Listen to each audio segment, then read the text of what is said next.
Okay, so this is a video here set up for my students working on their stop motion animation, and it will show you how to add in lip syncing to your animation using After Effects. For any of you on the course, again, if you go to LMS and download the mouth_control.aap file here at the top, along with the Batman interrogation scene and the mouth_fin, just to get started.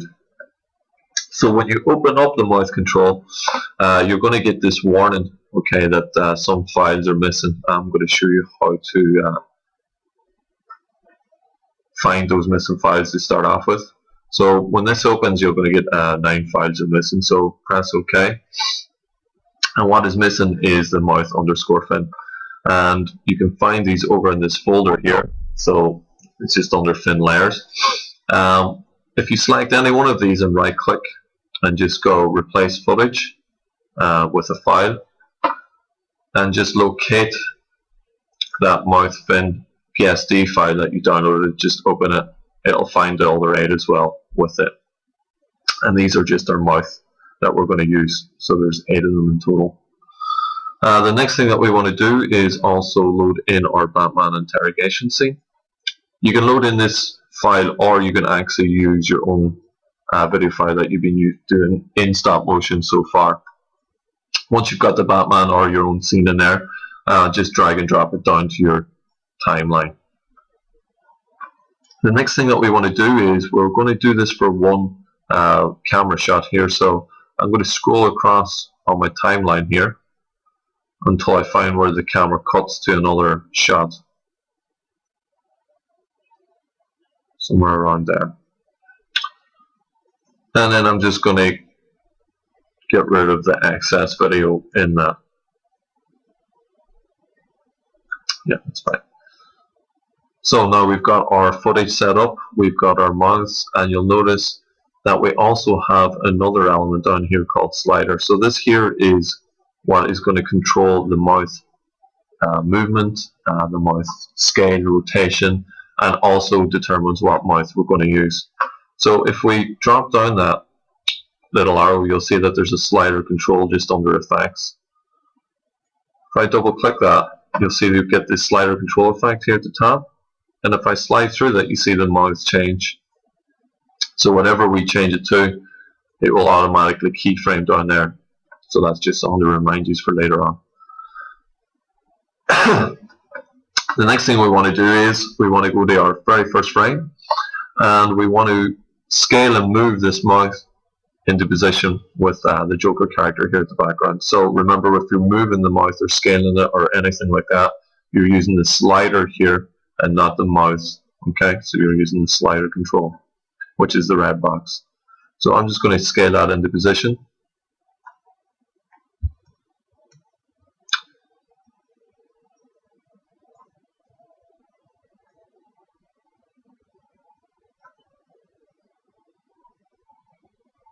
And something like that there should do. So once you've got that into position, the next thing that we're going to do is we're going to track the movement of this head. Okay, so that head's found in the Batman footage. So if you click on that, you'll see that there's a tracker section over here. If that's not there, all you have to do is just go to Window, and then there's Tracker. So there's 4 different ways you can track. The one that we're going to use is Track Motion. So when you click on that, you're going to get this tracking point. And what I'm going to do is I'm not going to resize or anything, which you can't do, but I found what works best for this here one is just the default size. I'm just going to position it right in the middle of that eye. There's a few options here that we're going to choose. We're going to edit a target, so we're going to use the tracking information and target it to one of these layers. Again, if we're doing any movements, it's going to be the slider layer, so we're going to edit the target, and it's set up for the mouth layer, so we're going to just change that to the slider layer. Press OK, and then in the options, we're going to down at the bottom, we're going to set that if the confidence is below 74%, I find that work best. We're going to change this here to stop tracking, so it's just going to stop tracking, and then we're manually going to have to retrack it, and then press OK.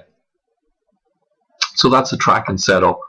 So if I analyze this forward, okay, it will track the movement of this eye, and if it feels like it's not 74% correct, it's just going to stop it. So we're going to give it a go.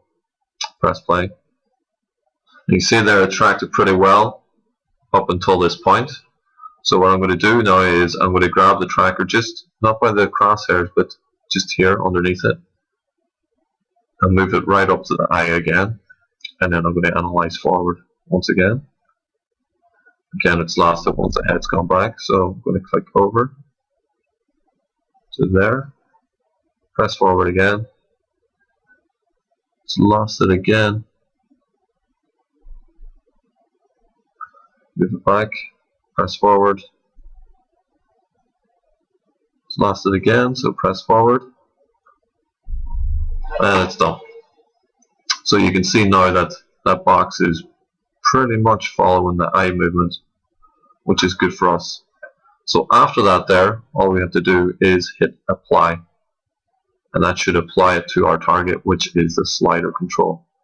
So apply, make sure it's on the X and Y dimension, and then press OK. So if we scrub along here our timeline, you'll see that the mouth is actually moving with the eye, but it's not positioned correctly. So what we're going to do is we're going to drop down the slider control again, and we're going to make sure that we're able to go into the transform, and you can see all the keyframes there for transform information. What I'm going to do is just draw a marquee across them, select them all, and make sure I'm in my first frame again, and I'm going to move my mouth back into position. So now if I scrub along, it should play pretty well.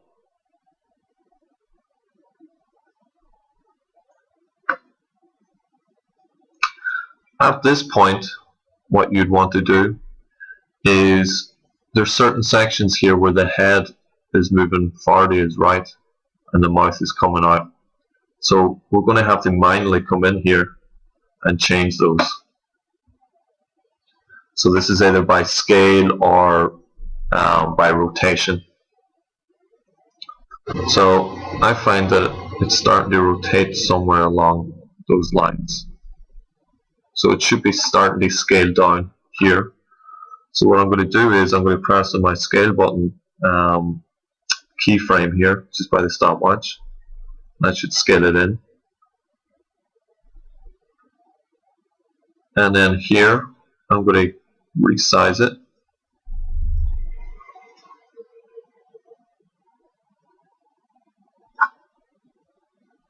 And I'm also going to move it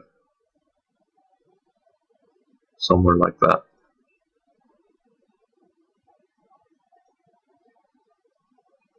Go to this here one, I'm going to have to move this back.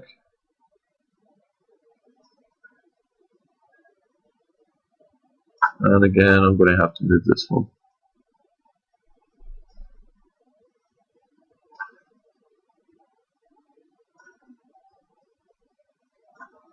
It's never going to end up perfect, but it will look much better.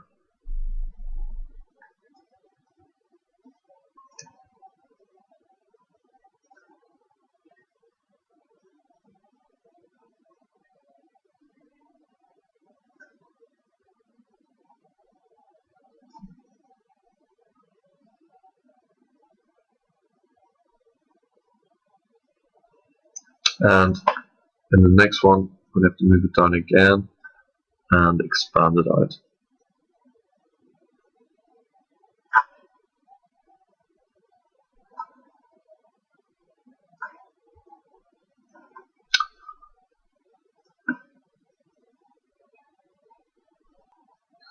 So the slider control works pretty simply. It's under the slider element here over in the left hand side. If we go down there under effects, you'll find the slider control. Okay, if it's not showing up here, just double click it and it should pop up. If it doesn't, hold down control and double click it and it should pop up. Slider control should have the time or the stopwatch selected. Okay, so make sure that is selected, and it will keyframe in automatically what you change up here depending on where you are in the timeline. So if you can see that there's nothing there at the minute, but if I change the slider control, it's keyframed that in. Now you'll notice though, as we're scrolling along, that there's no keyframes there, but as I'm scrolling along, it's changing its mouth movement over here. And that's because it's blending in between these two mouth shapes. So this here one's set to 0.34, and this one back here set to 0.7. So it's blending in between the mouth shapes, in between those two values, and that's not what we want to happen.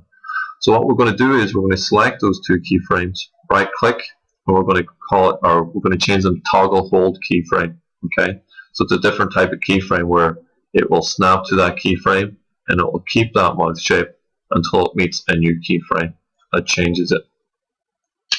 So with your audio or your video track in, you should adjust the mouth movement so it is moving in time with the audio. Okay, it doesn't have to be perfect, but I will give you the sheet showing you what mouth movements actually go with what sounds, so you'll be able to determine what mouth movements you should be using according to what sounds will be being produced in your actual video clip. And again, it does this automatically, so we'll be able to move along and change accordingly.